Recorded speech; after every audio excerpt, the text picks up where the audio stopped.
Hello everybody. आज मैं प्रेरणा जोशी आपके सामने लेके आई हूँ हॉर्नबिल बुक की chapter 4 landscape of the soul की कहानी। चिल्ड्रन, इस कहानी में छोटी छोटी कुछ कहानियाँ हैं जिसके बेसिस पे ये बताया गया है कि चाइनीज़ आर्ट फॉर्म और यूरोपियन आर्ट फॉर्म्स में क्या डिफरेंस है। फाइन। कहानी शुरुआत ऐसे होती है चैप्टर की कि वू डाओजी एक पेंटर है, एक चाइनीज़ पेंटर है जिसे एक एम्परर कमीशन करता है, मीन्स उसको पूरा मॉनेटरी सपोर्ट देता है कि तुम मेरी पैलेस के लिए एक पेंटिंग बनाओ। तो वो डाउजी पेंटिंग बनाता है जिसे किंग बहुत अप्रिशिएट करता है। फाइन। और वो पेंटिंग इस तरीके से बनाई गई होती है कि वो खाली उसे एक स्क्रीन के पीछे, फाइन, जिससे कि वो खाली एम्परर को विजिबल हो सके। उसके बाद एक दिन वो जब किंग उस पेंटिंग को देख रहे होते हैं तो ये वू डाउजी कहता है कि my majesty let me show you the way. Fine. उसके बाद वो उसको ये भी बताता है एम्परर को कि इस केव के पास ये माउंटेन हिल के फुट पर एक स्पिरिट रहता है। फाइन। और उसके बाद वो कहता है कि now let me show you the way. Fine. तो वो क्लैप करता है और जैसे ही क्लैप करता है तो उस पर जो बनी जो केव होती है उसका डोर ओपन हो जाता है। फाइन। जैसे डोर ओपन होता है तो पेंटर वू डाउजी उसके अंदर एंटर करता है एंड द मोमेंट ही एंटर्स देयर उसके पीछे वो डोर एकदम से क्लोज हो जाता है। Fine. So before the astonished king he could utter a single word. तो अचानक क्या होता है कि वो जो पेंटिंग होती है वो भी अचानक सीन से गायब हो जाती है और मीन्स उस पेंटिंग का एक, उसके पेंटर का एक ब्रश का एक सिंगल मार्क तक वहाँ पर नहीं रहता। और इसके बाद इवन उस पेंटर का क्या होता है, वू डाउजी का क्या होता है, उसके बाद उसको कोई वर्ल्ड में दोबारा नहीं देखता। फाइन। तो ये कहानी थी एक चाइनीज़ पेंटर की।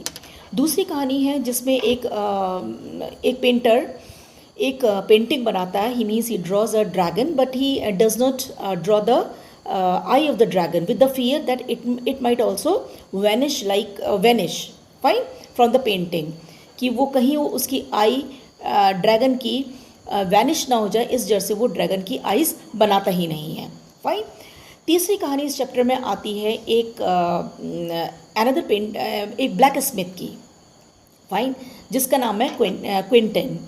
क्विंटन एक ब्लैक स्मिथ होता है और means he fail in love with the daughter of a painter. Fine. लेकिन जो पेंटर होता है, जब उसको ये पता चलता है इनके रिलेशनशिप के बारे में कि मेरी डॉटर का अफेयर एक ब्लैक स्मिथ से है, तो वो इनके रिलेशनशिप को एक्सेप्ट नहीं कर पाता। Fine. He could not accept that a blacksmith could be his son in law. Fine. तो but as the blacksmith was badly in love with the girl, so one day what it did, stealthily, very secretly, he comes into the studio of this painter. वो इस painter के studio में बड़े चुपके से enter करता है और उस पेंटर ने जो एक पेंटिंग को, जो कि हाफ ड्रॉन पेंटिंग होती है, उस पैनल पे, फाइन, तो उस पैनल पे जाके जहाँ पर उसकी पेंटिंग लगी होती है, उस पैनल पे जो हाफ ड्रॉन पेंटिंग होती है उस पर जाके एक फ्लाई को वहाँ पर ड्रॉ कर देता है, एक मक्खी को ड्रॉ कर देता है। फाइन। और ड्रॉ करने के बाद वो वहाँ से चला जाता है। अब कुछ टाइम बाद जब पेंटर वहाँ पर आते हैं और उस फ्लाई को वहाँ पर देखते हैं तो उनको लगता है कि ये शायद ये कोई ओरिजिनल मक्खी आकर उनकी पेंटिंग पे बैठ गई है। फाइन। तो he just try to swat it, he just try to drove that fly away. वो उसको हिट करने की कोशिश करके उसको भगाने की कोशिश करते हैं। फाइन। लेकिन वो नहीं उड़ती। तो तब उनको ये रियलाइज़ होता है कि एक्चुअली ये एक ओरिजिनल मक्खी ना होकर ये एक पेंटिंग ड्रॉ करी गई है। फाइन। तब उनको ये पता लगता है कि एक्चुअली ये पेंटिंग उसी ब्लैक स्मिथ ने ड्रॉ करी है। तो वो इतना इम्प्रेस्ड होते हैं उसकी ड्राइंग से कि उसको इनवाइट करते हैं अपने स्टूडियो में एज एन अप्रेंटिस। फाइन। और फिर ये क्विंटन यहाँ पर इनके स्टूडियो में, इस गर्ल के फादर के स्टूडियो में, जो कि एक पेंटर होते हैं, वहाँ पर ये अपनी ड्राइंग और भी जो आर्ट के जो डिफरेंट फॉर्म्स होते हैं, जो भी लर्निंग होती है, उस चीज़ को ये लर्न करते हैं। फाइन। और ना सिर्फ उसके बाद ये जॉब इनको यहाँ पर मिलता है, बल्कि ये he just married with his beloved and later on he became the famous painter of his age. Fine. तो ये कहानी है। तो उसमें ये दिखाया गया बच्चों कि जो चाइनीज़ पेंटर्स होते थे, फाइन, उसमें वो पेंटिंग को ऐसे क्रिएट करते थे कि आप means the viewer should not view the painting the way the painter has drawn it. But viewers means western painters जब अपने ड्राइंग को पेंट करते थे, जब वो कुछ पेंट करते थे, पेंटिंग बनाते थे, तो उनका ये मानना होता था कि the viewer should borrow the eyes of the painter, means वो पेंटिंग को ऐसे ही देखें जैसे कि पेंटर ने उसको ड्रॉ करा है. They should not imagine anything from their own side, they should not draw out the meaning from their own side. Fine. But इसके जस्ट कॉन्ट्रास्ट में जो चाइनीज़ पेंटर हैं उनका ये मानना था कि अगर आप उन्होंने कोई पेंटिंग ड्रॉ करी है तो it should not be viewed from a single view point. Fine. वो अपनी पेंटिंग को ऐसे ड्रॉ करते थे कि लाइक उसमें पूरी पेंटिंग एक वन पीस ऑफ आर्ट नहीं होता था, बल्कि क्या होता था वो डिफरेंट सेगमेंट्स में वो पेंटिंग्स को बनाते थे. लाइक सपोज मानिए कि उन्होंने लेफ्ट हैंड साइड में उन्होंने एक पर्टिकुलर पेंटिंग बनाई है जिसमें एक पर्टिकुलर टाइम पीरियड डायमेंशन उन्होंने शो करा है, हाफ पार्ट उन्होंने वहाँ पर शो करा. फिर then the painter will show you the way कि आप नाउ लेफ्ट से मूव होके हॉरिजेंटल वे में आप मूव करके राइट डायरेक्शन में जाइए और उसका नेक्स्ट पार्ट आपको राइट डायरेक्शन में मिलेगा. फाइन. तो इस तरीके से आप अपने लेजर मोमेंट टाइम में आप उसको जो व्यूअर हैं उसको व्यू करें और अपने हिसाब से उसको समझें. फाइन. अब वो कितना टाइम स्पैन उसमें उस पेंटिंग को समझने में लगाते हैं, that depends on the viewers. Fine. वो आपके लिए कोई बाउंडेशन नहीं है कि नहीं पेंटिंग का मतलब आप यही समझे जो एक पेंटर ने ड्रॉ करा है. So this is the difference between the Chinese painters and the western painters. Fine. इसके बाद यहाँ पर एक कहानी आती है, मीन्स ये यहाँ पर ये दिया गया है कि ये जो एक कंसेप्चुअल इसको कहा गया है conceptual space. Means the Chinese painters they give a conceptual space, means abstract thinking के लिए वो एक आपको स्पेस देते हैं that you should think the painting, you should draw out the meaning from the painting in your own manner. Fine. And you need not have to borrow the eyes of the painter, you need not have to think the way the painter has drawn it, but you can draw out any meaning out of that painting. Fine. So several paths you will find in the paintings of these Chinese painters. You can move up, you can go down. Fine. You can move to left direction, that direction. Fine. So different things they show. Fine. So there are so many things that you can imagine over there in the after seeing the Chinese painting. Fine. तो इसको ये conceptual space कहते हैं. Like इसको ये मानते हैं कि this is the that representation, abstract representation है पेंटिंग का, जिसमें बहुत एब्स्ट्रैक्ट थिंकिंग की ज़रूरत है कि सिर्फ आप उतना ही ना देखें जितना पेंटर ने ड्रॉ करा है, बल्कि आप एब्स्ट्रैक्ट थिंकिंग भी उसमें अपनी लगा सकते हैं. एब्स्ट्रैक्ट थिंकिंग का क्या मतलब है कि means what is abstract thinking, जिसको आप छू नहीं सकते. You can just imagine, you can feel it, but you can not touch it. Fine. तो पेंटिंग यहाँ पर जो चाइनीज़ बनाते हैं उसका ये मतलब नहीं है कि सिर्फ जितना बनाया गया है आप उतना ही समझे, but you can draw out the meaning in your own way. Fine. जिसको ये एब्स्ट्रैक्ट रिप्रेजेंटेशन पेंटिंग का कहते हैं. और इसको ये इन्होंने जोड़ा है सेंचुई से. तो सेंचुई का जो एक्चुअल मीनिंग, लिटरल मीनिंग जो है उसका मतलब है माउंटेन वाटर. फाइन. इसको ये बड़ा सेक्रेड मानते हैं. अब इसमें ये कहते हैं कि और इसमें ये इनका ये मानना है कि जो पेंटिंग में बहुत ज़रूरी है. फाइन.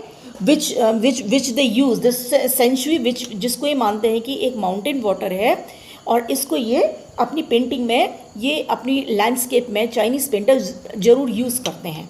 फाइन. अगर आप चाइनीज़ पेंटिंग देखेंगे तो आप उसमें देखेंगे कि Chinese painters generally two poles they draw. एक पोल होगा वर्टिकल और एक पोल होगा हॉरिजॉन्टल वे में. फाइन.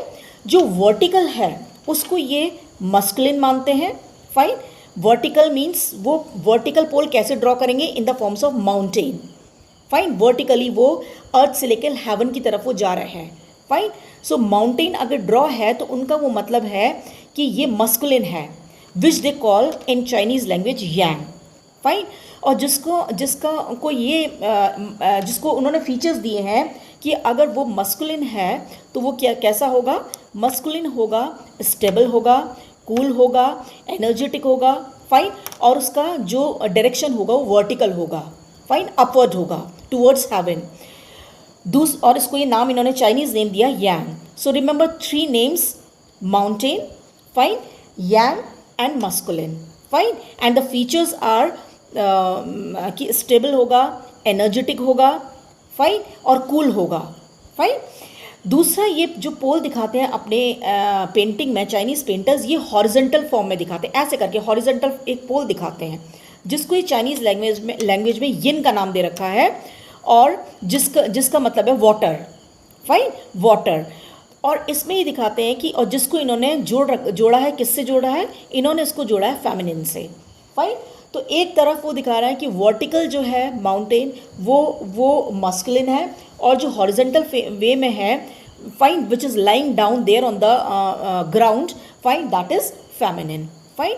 तो ये एक तरीके से एब्स्ट्रैक्ट थिंकिंग है कि उनका ये मानना है कि for this universe to run, fine, both the presence of both male and female is very necessary, fine.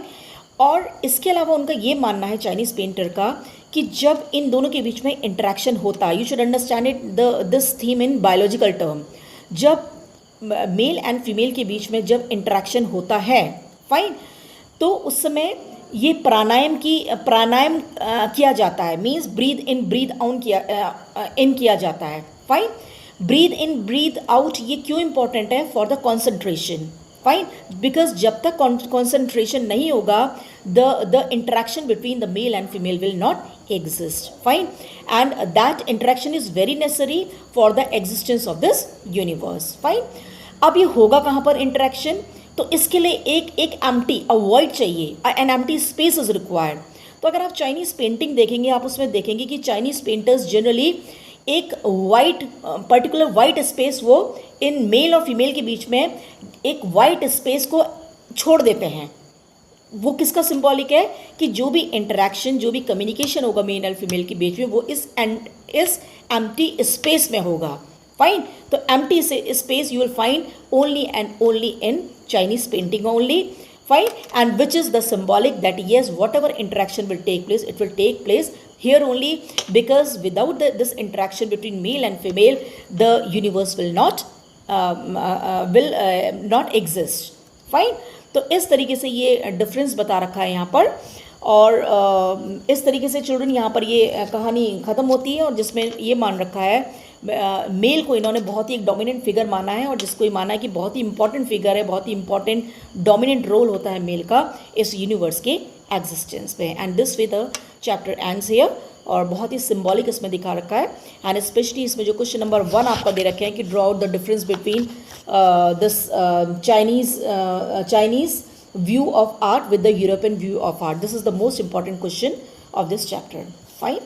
Thank you, children.